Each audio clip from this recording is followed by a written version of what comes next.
Hello and welcome back to another episode of a Wicked Parley. Tonight's episode is going to be a fun one. We're going to be talking about language, as you didn't probably Language. Hello, host. Welcome back and see you. Happy to see you. Oh, it's been forever. It has been forever. I'm so happy to see you back, buddy. So I want to first start off by just letting everybody know that tonight's episode has a disclaimer. An additional disclaimer. Dun, dun. Yeah, tonight's going to be an episode that has quite a bit of speculation. We're going to be drawing our own conclusions based upon evidence and some of the obvious opinions of certain topics. And let's just say that you may not like some of the things that we have to say, and I hope that you guys comment if you don't. And if you agree, then share those too, because I'd like to hear them. Guten Tag. Guten Tag. But yes, feel free to discuss with us and argue points with us. Don't attack us. I mean, you don't attack Rose. You can attack me. I'm okay with that. Oh. I'm pretty tough, you know. I mean, I'm not exactly a small little man. I take it. I'm sensitive. Anywho, all right, let's go ahead and get into the first perspective. Well, first thing of the night. Before we even get into the actual topic, as you may or may not be aware, we do the Wheel of Challenge. The Wheel of Challenge is again beginning this particular month. Dun, dun, dun, dun, dun, dun, Yes, dun. and unfortunately, we have hot showers. Hot showers every fucking time I get in the shower. I get a scalding shower. And It do be hot, although I now fully understand why whenever people like exfoliate at a spa, they use like a steaming hot towel. do tell, why? The heat kind of opens up the pores because it's like I've noticed with any like whiteheads or blackheads that happen to be on my back, you know, before the hot shower, very hard to like dig out without gouging a hole in my back. Sure. Yeah. In the shower though, after getting hit with the heat, it's much easier to like dig it out without leaving a gaping hole in the back. But a downside of that is the water now has pinpoint accuracy every time to just dig right into that skin layer. Oh, God. And I'm like, ow, ow, ow, worth it, but no! I'm sorry. It's okay. Honestly, my particular problem is actually far more straightforward. My skin dries out, like, super bad. Yeah, it is a great way to start the Lunar New Year. And then, host, it's, like, super awesome. Although I will say this, I had to replace my sheets twice now because like there's been blood when I wake up from like my back being all dry and cracked. I know. I need a moisturizer that actually works because like ow, pain, it hurts. It's not great. Ow. I will also say this: it is like I mentioned last week. It is the most weirdest feeling in the world to be like you jump in the shower and you're like, I'm awake, and then like. After like a minute or so, you're like in the shower, right? And then the moment you jump out of the shower, it's like, hello, it's cold. Oh my Lord, it's cold. It's so cold. You know, like honest guys, like you're running to get to your clothes. And you're like, okay, all right, how fast can I put this on? Okay. Yeah, like I cannot stress to you how, uncomfortable, and I do not recommend taking a hot shower, particularly in the winter. It's problematic, and yeah. So if anyone has any suggestions for how to counteract the dry skin, I am all ears. And that is not a pun at the rabbit. Anyways. Only for certain rabbits. Indeed. Okay, so tonight's episode is going to be discussing language. We're going to be trying to tackle it from a few different perspectives. So if you're interested in understanding perhaps like what is the general gist of what we're actually trying to get across, we do have a little thing we're going to ping onto the actual screen so you can understand the general area that we're going to be talking about in each of the sections. Now, I kind of feel like talking about this is kind of somewhat difficult because language is so complex. And so, you may or may not be aware of all of the things. And I know certainly there are going to be things I'm going to miss. there are things that I'm going to say that you may or may not agree with. And if I don't mention the thing that you particularly think about when it comes to language, just let us know. You know, I mean, hey. Also understand that some of this is going to be opinion based. This is not a matter of fact. I'm going to reiterate this slightly because I think it's super important. Because at the end of the day, I'm going to be basing a lot of the things that I have to say on things I've experienced, things I've read, and yes, me speculating on a couple of things because there's not a clear conclusion. So, to be fair. It'd be complex, just like people. Yes. So, the first of the general topics in which we were talking about is the topic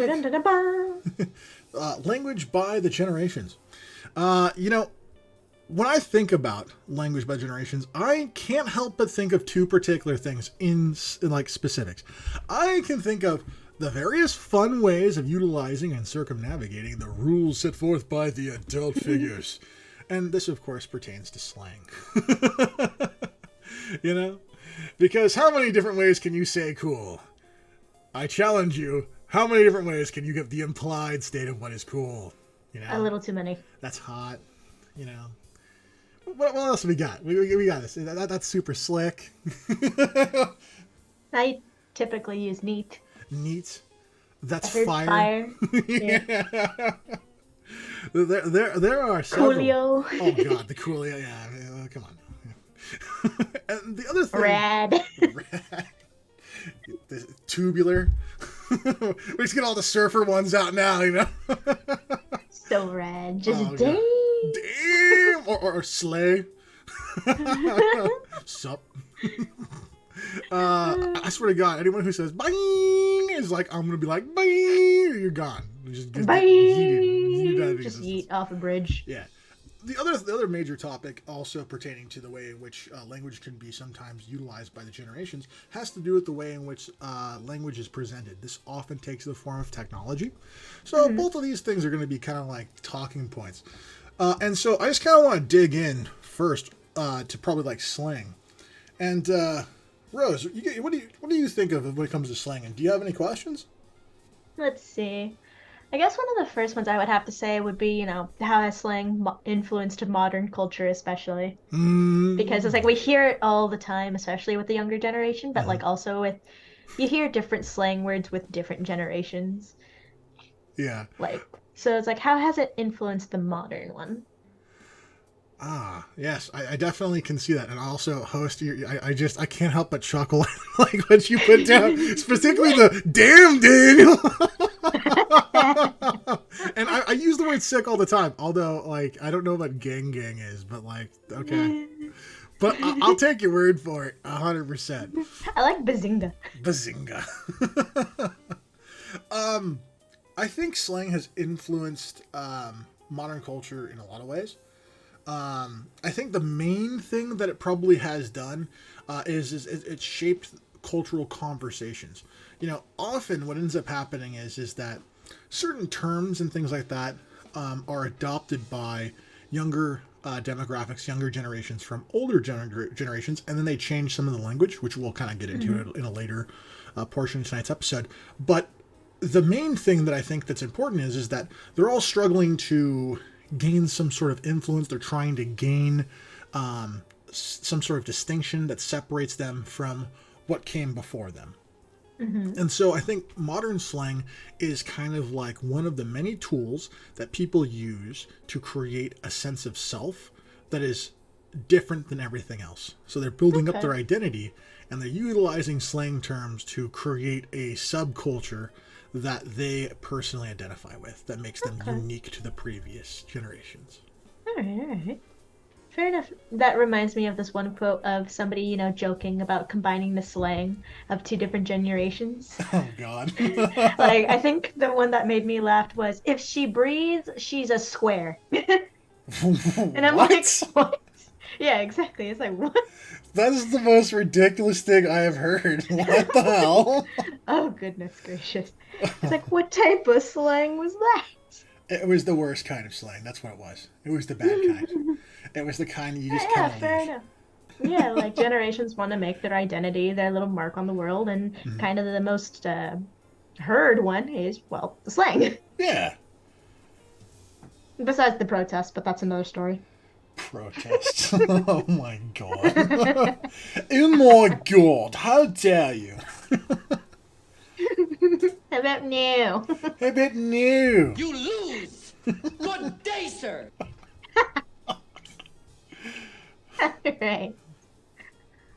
Speaking of slang, Mm-hmm. so there's obviously, the fun slang, like the ones we mentioned before for, cool and stuff. Yeah. But there's also certain slang that's used against people. So, like, certain uses of slang can be used to undermine certain cultural norms. Mm-hmm. Do you think that's kind of a good thing, bad thing, neutral thing? Like, what's your opinion about it? Ooh.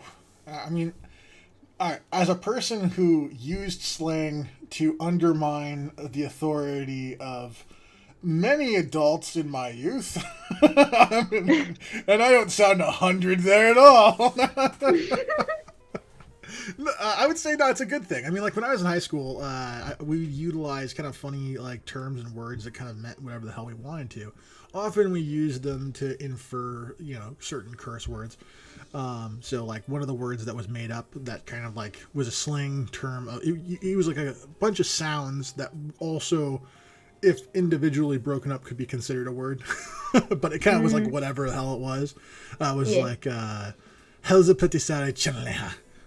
A lot of people who know me know that like the Hezapitizade kind of could mean a whole bunch of things. It was kind of like an FU, it was kind of like, it could mean whatever the hell you wanted it to mean in any given moment. Sometimes Sounds like it was one of my sound effects. Yeah, it could have been a hello, it could have been some sort of greeting, it could have been something that was like goodbye, but it was more or less utilized. Depended on, Yeah, it was undermined authority, and we would say it at different times, so it confused the hell out of people. They never could figure out what the hell we were saying, so they just told us to stop saying it. And I was just like, what? We're not saying anything bad. Yeah. And so, like, it's all about the inflection. Yeah, I know exactly, right? that plays a huge role. No, but I think it's important to be able to kind of to get around some of the taboo structures that, certain people kind of prop up. At the end of the day, all children grow up. Okay. All people eventually move on to something else. So why not have fun while you're doing your thing in the moment? If you're not hurting anyone, then it doesn't mean anything. And I think that if it's important enough to say that it probably means something to that particular person's identity, or it makes them feel comfortable in some way. And so I think in those kinds of circumstances, I absolutely 100% like think that it's necessary, and it's something that should be done. It should be a good thing. I see host made a comment. You want to go ahead and read that real quick? Yeah. So I asked, what's the favorite thing about slang, and the host answered that their fave slang verbs. The nouns to English funner. What? What is the... My fave slang verbs the nouns to English. Oh God, are you talking about that one trend where you make a verb a noun or you make a noun a verb? Oh my God, no. I have actually not heard this, host. If you have more details, please throw a link in there. The easiest sentence that I can think of is, I can sentence how I want a sentence. Thank you very much. Oh my God. Well, I mean, hey, you know what though? I mean, it's like a word soup. It's like it is the thing. It's so funny, but it's just like you read it and I'm just like, oh God, why can't I understand this? It is a question of why can I actually understand what's going on? Okay. So you did mention like, some of the development of slang comes from, a younger generation taking the slang of the older generation and making it their own. Yes. Is there any other reason that slang might develop?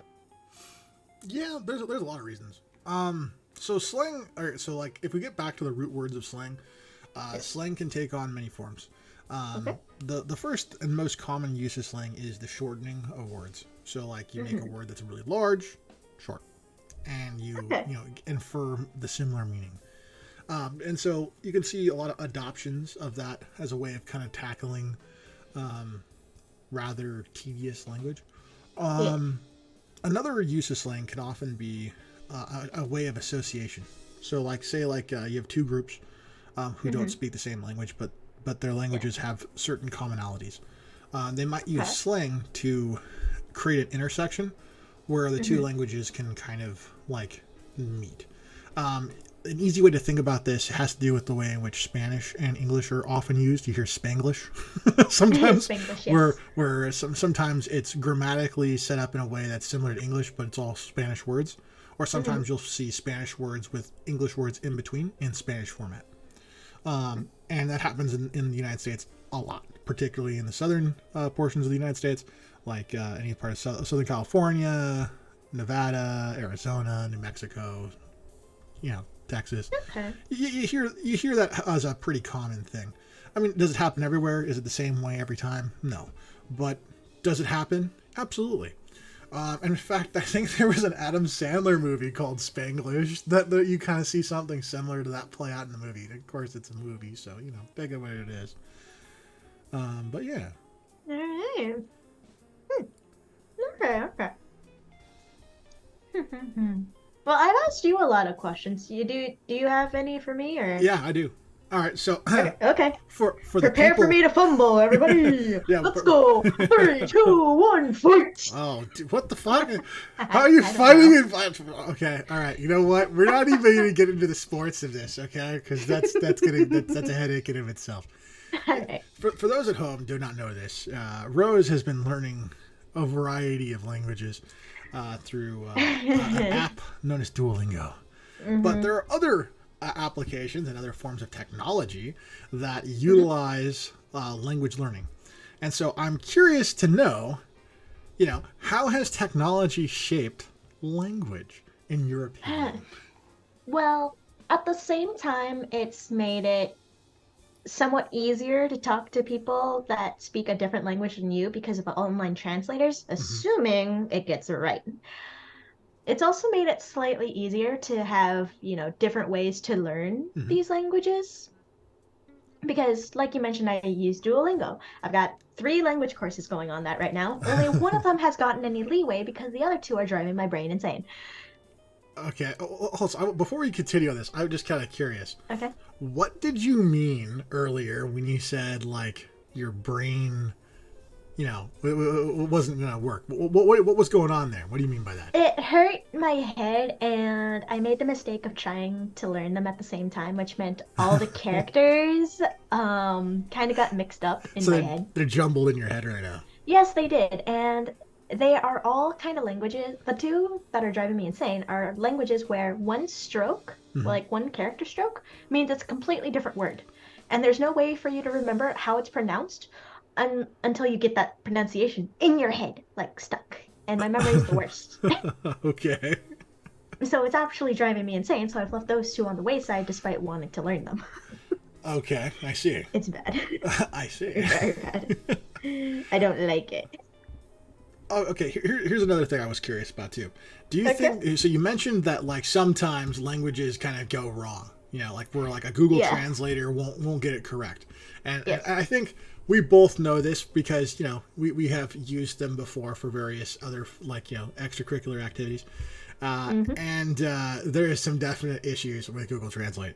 But do you think programs like the Rosetta Stone make language and communication more accessible? At least, is it at least a benefit, a boon?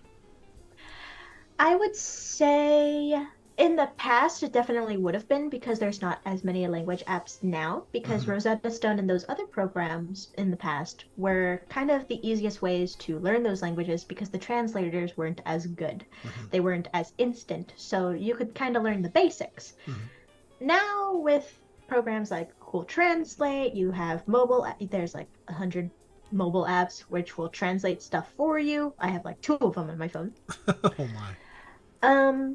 So they definitely made it more accessible in the past when we didn't have, such widespread internet usage or such instant translators. But nowadays those programs are kind of like a recreational thing for a lot of people who just do want to actually learn the language. Just be prepared to deal with funky sentences and dealing with the basics for a heck of a long time before you get to anything complex, which, fair enough, you're learning a new language. I'm like, it took me, 15, 20 years really to get a good handle on English. It makes sense, right? They still require you to take English courses in gosh darn college. Yeah, which is, Eyebrows? Like, what? Oh, dear God. Come on, host. Oh, man. What are you going to go up to, like, to a Python cage? Be like, I learned Python. Let's talk. Be a parcel tongue or some shit like that. All right, let's go ahead and move on to the next segment because, we don't got time for everything. Language, changing and living. Oh, okay. So, this is we're moving in a direction that seems familiar. Yeah. So, you want to give them a little, info about why this little heading is the way it is? Yeah, sure. So, languages, as they kind of go on, kind of have these kind of, we'll say, ebbs and flows to them. As you know, yes. As more words are created, languages are essentially constantly being added to and grown. If a language does not grow, it becomes stagnant. And if a language becomes stagnant for long enough, it can actually kind of die off. Because typically speaking, when a person has a limited number of ways of expressing themselves, they lose interest in choosing to express themselves in that particular way. They'll find a different language to adopt that is able to give them a wider array of expressions. Because as I'm sure most people know at this point, if you cannot express yourself, you are not a happy camper. So that is the general gist of this particular area. Okay. Picking up sneaks? That's not a snake. Pick up snake. Oh my God. Host, you are a riot. Thank you for being here today. Yes, thank you. So you mentioned that, a language kind of does change in order to, not die off like a horrible death. Sure, yeah. A forgotten, left forever in the books, only in the books. Anyway. Oh my God. Wait, we can talk about Latin? You can read it, but you can't speak it. I dare you to speak it. Wingardium Leviosa. Hey, well, what the? That's not Latin. Actually, I don't know that for certain. I have no idea. I have no idea.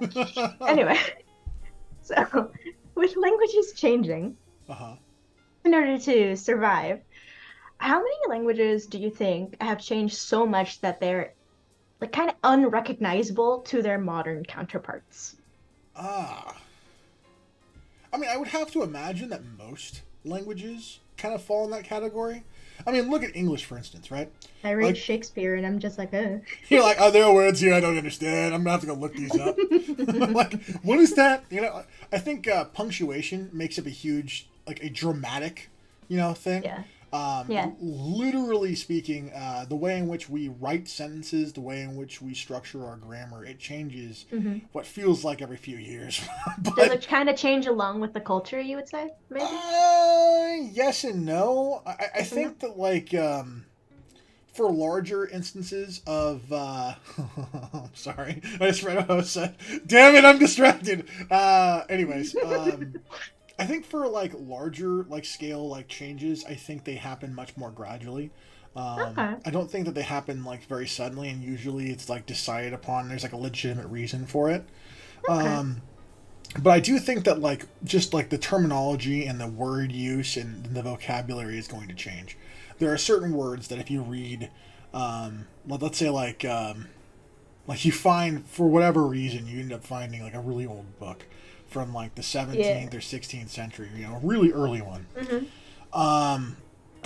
There's a pretty strong chance, not 100%, but a decently strong chance that you might find words you're familiar with, but they don't mean the same thing. And I think that we already kind of see that often today. Think about how many episodes we have to start off with a definition of a term, and when we look up the definition of the word, there's six or seven different potential definitions, and so we have to be like, this is the way we mean this. I think that kind of plays a huge factor in the development of languages just in general. And so I definitely think that there is a ton of instances. Not only is English kind of a bizarre language because it kind of it borrows from French, borrows from Spanish, borrows from German, borrows from Latin. We have a whole bunch. We have a mixture of different words in our lexicon, and I think that the biggest issue surrounding certain elements of language have to do with the fact that many of the individual aspects of languages are only that way for a certain period of time. And so if you look at something far enough out in the future or far enough into the past, it starts to not make any sense. Like, I seriously doubt that if we plopped you down in the middle of Britain 300 years ago, that you wouldn't immediately, just vocally, be like worlds apart from any of the people you'd find yourself surrounded by. Just come, mate. Yeah, I mean, it's just a matter of a fact. And I think that's probably true of most languages. I mean, I don't speak fluently that many languages, and I certainly am not aware of very many languages. I'm loosely aware of French, loosely aware of Spanish. You know, I can understand some things in Japanese, some Korean, but very little in Korean, and I can understand a little bit of American Sign Language. You know, and so when it comes to my ability to understand language, there's a very limited exposure. But what I can say is that every single one of the ones that I've mentioned other than English are so vastly complex that it hurts my head sometimes. And so, like, I wouldn't even pretend to be like, I understand even enough of them to make an opinion about it. So I'm going to really limit my opinion to English here, and I'm just going to say that, yeah, absolutely, they change. Gotcha. Sorry, to circle back to a long answer. Guillotine Oh, it's just ridiculous. Guillotine and revolution. All right. Interesting words to just throw at us. Yeah, I mean, hey, right. Oh, boy. Okay. Sorry, I'm just looking at all. I'm just remembering all the words that I read in the past that I just didn't recall because they were just old. Yeah. Like a gill of water in old cookbooks. Oh yeah, that's like, measuring. What? Yeah, or like was it 6 hands high? Yeah, something like that. I'm like, Yeah. I guess. Oh. Somebody help. A Roman yard. God. Oh. Okay, I could go Also, off on a tangent about the water of tonight's episode is Crystal Geyser. It's fresh. It's delicious. It's water. Thank God it's not. Not steaming water. No, it is cold and refreshing. Yeah. Because that's what happens when you go on tangents. You get thirsty. All right, you got anything for? Oh, and then you. I knew you were going something. God. You got anything for me? Yeah, absolutely. Yeah. So, all right. Considering the fact that there are many certain languages out there, and there's lots of new languages, and sometimes people who are older will experience wanting to learn a new language, like yourself, 3 languages. My God. How much do you think motivation kind of figures into the whole learning of a new language? Do you think that it's a big part? Do you think that it's motivation is kind of like there because there's some sort of opportunity that needs to be, it's essentially you're learning it because you have to. You're like, I'm being shipped off to France, so I guess I'm gonna have to learn French or I'm fucked. It's like, is it like that kind of circumstance, or is it more like, I'm interested in getting to know this culture. I'd like to know Chinese because why not?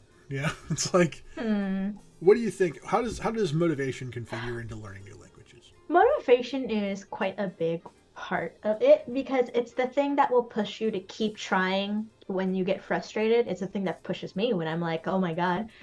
Because the 3 languages I'm trying to figure out are Vietnamese, Chinese, and Japanese.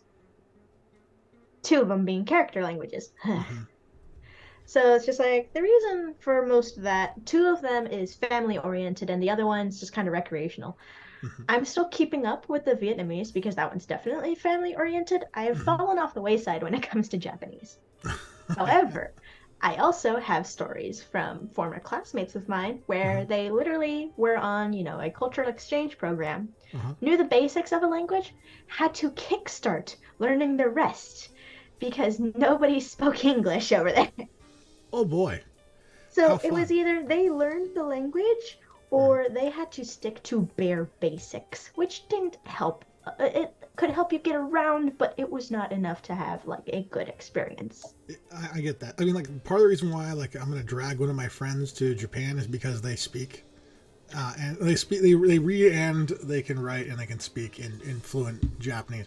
So I'm just gonna drag them along. They don't want to go, but they're going.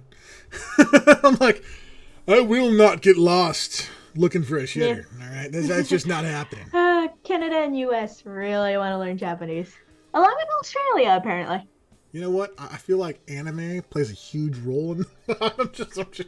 I'm not joking at all. I think that's actually 100% for real. Yeah. Fair enough. Anywho, but yeah, no. Learn language through trial of fire. Yeah, pretty much. I swear to God, host, though, like, if emojis really are modern hieroglyphics, I don't ever want to see, like, what was the shit emoji? You imagine, like, you're like, here lies the shit emoji with, like, you know, like a bunch of their symbols at your gravestone, and they come across and they're just like, what the f is that? That looks like a piece of it's like, literally. You're like, was this person a bad person? Oh my God. All right, Hassan, this is great movie idea. Just something like a total spoof, okay? All right, so you guys remember the Brendan Fraser mummy movies? Kind of. Okay, all right. So just imagine for a second, remove all the hieroglyphs from every scene you've ever seen, and then insert emojis into each one. Gosh. And then let the movie play out like normal, but they have to say the emojis. Gosh. You know, like when they're moving through like the book, for instance, like the Book of the Dead, and they're going through it, they're reading it, right? Just imagine reading it, but like emojis. I would die. Like, that would be... I would also perish. God, that needs to happen. Like, someone needs to make, like, that, like, so bad. Like, that would be so funny. Okay, sorry. Slight tangent. No, you're good. It is about language, so... Yeah, I mean... It just so happens that emojis is a written one. One that needs severe translation sometimes. For real, because, like, they're emojis. I've literally... people, I want you to understand this. I don't know shit about emojis. All right, so any of those people out there who know me, who watch the show, and you send me an emoji, there is a 50-50 chance. It's more like 100% chance that I'm going to, like, unless it's like a really obvious fucking emoji, I'm going to run it by Rose. I'm going to be like, Rose, I have no idea what this means. And even in half of them, it's just like, I need context. And I'm like, some of them make no sense, even with the context. Sometimes it just confuses the shit out of me. I'm going to be perfectly honest. Welcome to internet culture. Screw it. A perfect example, okay? The heart emoji, right? There are like a dozen heart emojis that all mean different things. I get confused easily. Like, I have no fucking idea. Just terribly. Just nah, no thank you. For real. Somebody help. Save me from my pain. Anyway. The thumbs up emoji. Okay. The thumbs up emoji. Yeah, that means lots of things. That means lots of things. I also found out recently that the thumbs up emoji people don't like. Which like, I don't understand it. Like, so if someone could explain this to me. I know in some countries the thumbs up is actually a fuck you. Oh, man. I've been saying F you then to a lot of people. I regularly end with a thumbs up. I'm like, hey, dude, good job. Thumbs up. So I'm going to say good job, Q. It's like, oops. Dude, like, there are so many phrases where just in another country, it will just piss somebody off. Like the thumbs up, the peace sign, pointing, obviously. Even saying, even certain phrases will actually mess somebody up. I don't doubt that. I really don't. Ooh, goodness. Yes, right. Indeed. So there are... Speaking of which... There's another question I wanted to ask you real quick before we move on to the next one. Yeah. Is there a way to kind of figure out how quickly a person can pick up a new language? At least in your opinion, you kind of thing? I would say, the younger they are, their brain's not completely hardwired. Mm-hmm. So it's like the more exposure they get, there's a reason they say teaching children new languages is a lot easier. Uh-huh. Because, their brains are... I see it. As scatterbrained as their brains are, they can pick up a lot. Yeah. Like, as you grow into adulthood, you're getting too used to, thinking in that one or two or however many languages you're actually used to. Mm-hmm. So it's kind of hard to transition. Like, I know it's hard to transition from for me for English to Vietnamese because one accent changes the word entirely in Vietnamese. So it's just like it's a matter of, exposure, how young you are, and kind of the motivation to do it will determine how quickly it is. If you Okay. have, more of each of those, it's kind of easier. If you have less of them, it's kind of like, good luck. Like I've been working on Vietnamese for a year and I'm still working on like basics. Yeah, I mean, I think that like when it comes down to like that, I agree with you entirely. With your entire like your whole perspective there, I think I agree with, and I think that it actually is genuinely backed up by a lot of people who have studied developmental psychology as well as. I'm being backed by somebody. You are being backed by Let's someone. go. Yeah, yeah. So like they call I think it's called plasticity of the brain. Which just kind of refers to just the ability of how malleable, the brain is and how quickly people kind of pick up certain things. And so, definitely, as you get older, it's harder for complex new deviations to be learned. They can be learned; they're just learned at a slower rate. Fair enough. All right. We ready to move on to the culture? Yeah, let's go on. Let's go. Go. All right. So I think we can kind of agree that, culture does play a role in the adaptation of language. Yeah. So I guess a more specific question would be how? Like, what ways does it work? So it's like, I guess that's a broad-ended question. Hold on. Let me come up with one more specific than that. All right, sure. Okay. 1, 2. Okay. So, would you agree that, languages adapt and change throughout time, and there's like other reasons for it? Sure. Like we already said they adapted and changed throughout time earlier because, it has to change and evolve in order to, not die out. Mm-hmm. But like, why do you think that is? Like, what causes a language to or the culture to change? That requires some thought. I would have to think about it for a sec. Okay. I think the most likely outcome probably has to do with the fact that the transmission of knowledge that happens between cultures is something that you can't fight. Right? So, like, the influence that one culture has on another is going to always be a present, constant. And I think that a lot of the cultural trends that happen across different groups, when they speak about it and they kind of come together, they share a lot of the linguistic characteristics of each of the things that were picked up via culture. Okay. And so I think that would be a potential way in which how culture kind of can play into language, and specifically how it plays into language over the course of time. And you can also think about certain specific, key issues. You can look at the ways in which populations dictate or how they define or pronunciate certain words, and you can find that certain cultures will have the same word, but they'll pronunciate it in a different way, and it'll have a completely different thing, kind of like what you just mentioned. And because of that, there can be some sort of crossover, and so it can kind of splinter in two different ways, right? It can create an entirely different sub meaning of the word, kind of like in your case, or it could create some sort of homogeneous word where it kind of means the same thing and is pronunciated similarly in both languages. And that would be driven based upon culture. I would imagine that cultures that interact, say in the United States, for instance, right?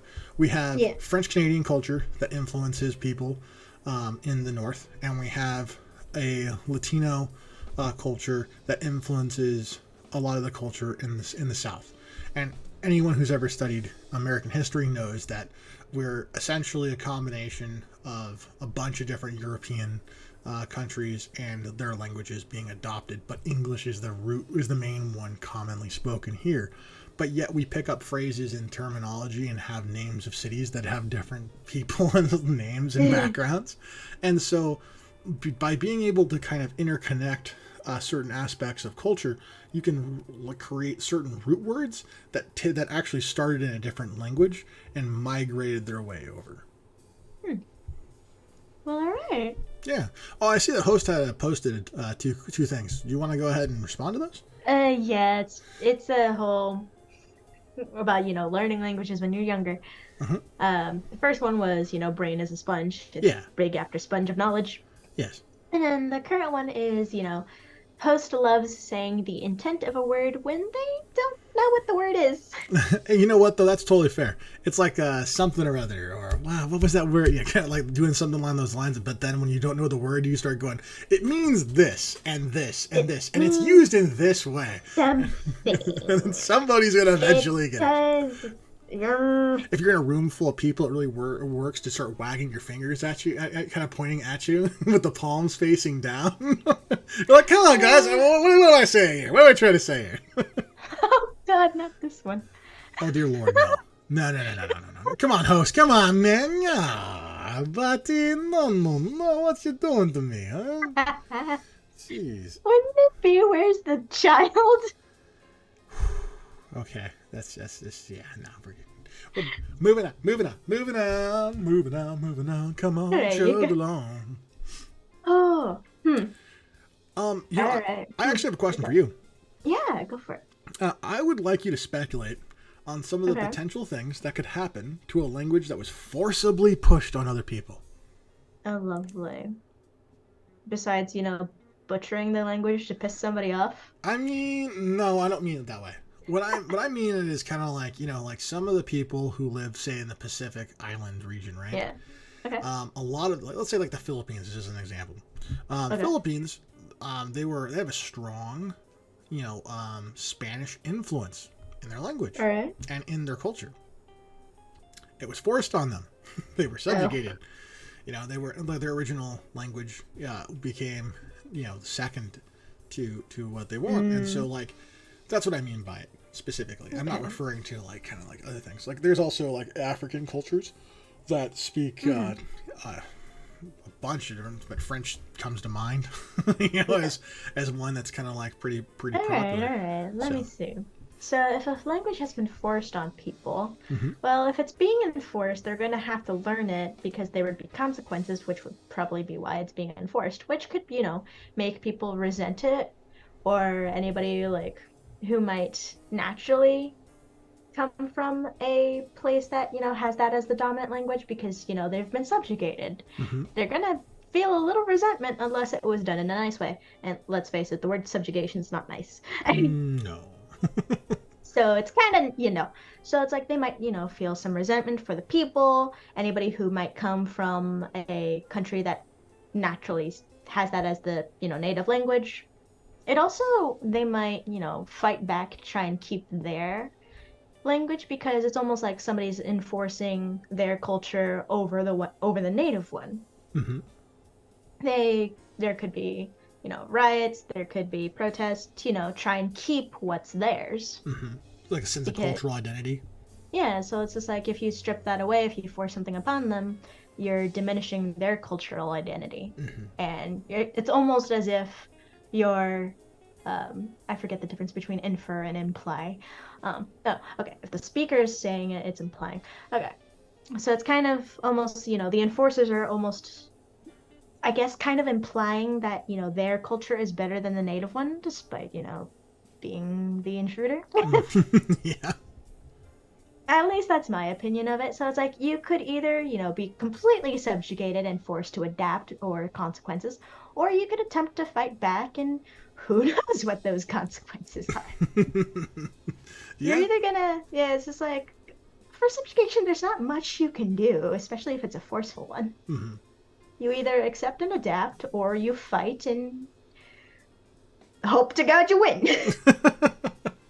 Yeah, I could understand that. That definitely makes quite a bit of sense. I mean, I also think that like people who basically like occupy parts of the world, their culture, their language, those things become adopted in the region, and depending upon how influential those cultures and those people are, depends upon how much that language flourishes.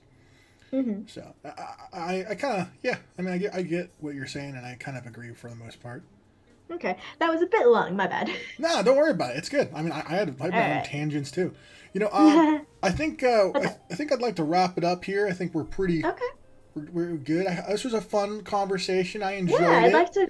There's a lot more I want to ask, to be honest. So if we could make this like, maybe we could discuss that again at some other point, maybe? Yeah, I mean, hey, if you guys want to see another episode, let us know in the comment section or something like that. Thank you again, host, for popping in here with your comments. They're Yeah, quite thank you. It's quite been a while. interesting and quite fun. I hope you come back for another episode.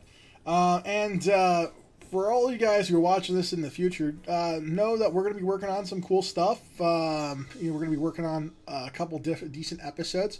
And next week's episode is going to be kind of fun. It's going to be just a Q&A. It's going to be some questions, answers, and things like that. Get our 2 cents on things. So, Me being a loon. oh dear Lord, let's not say that.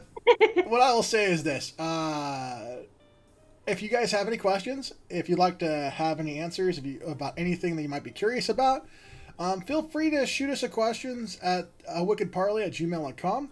And we'll go ahead and we'll answer those questions on air. And we look forward to seeing you guys' participation and everything. Yeah. Yeah, have yourself a beautiful rest of your week, and we'll see you in the next one. Good night, everybody.